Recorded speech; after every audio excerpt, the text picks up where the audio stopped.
So ayun mga be, dahil wala namang ngayong pasok, ngayong hunyo, tutulong na lang ako sa paggawa ng pader ng kusina namin. So ayun mga be, maghatid tayo ngayon ng semento.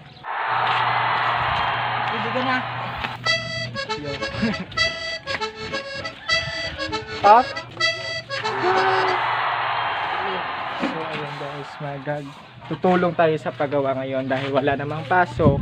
Kailangan may magawa tayo dito sa bahay. So ayun mga be, tumulong na lang ako sa paggawa ng pader ng kusina namin sa bahay para may ambag na rin ako dito sa bahay na.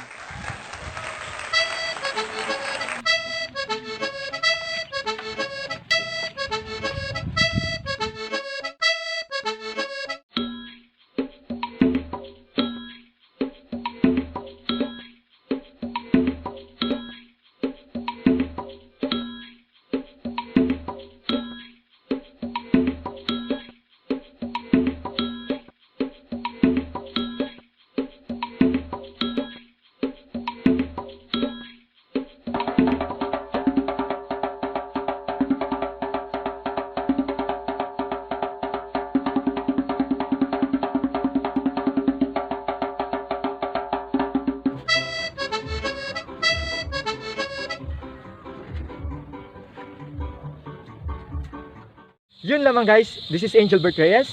Please subscribe my YouTube channel and click the notification bell para lagi kayong updated sa mga videos ko.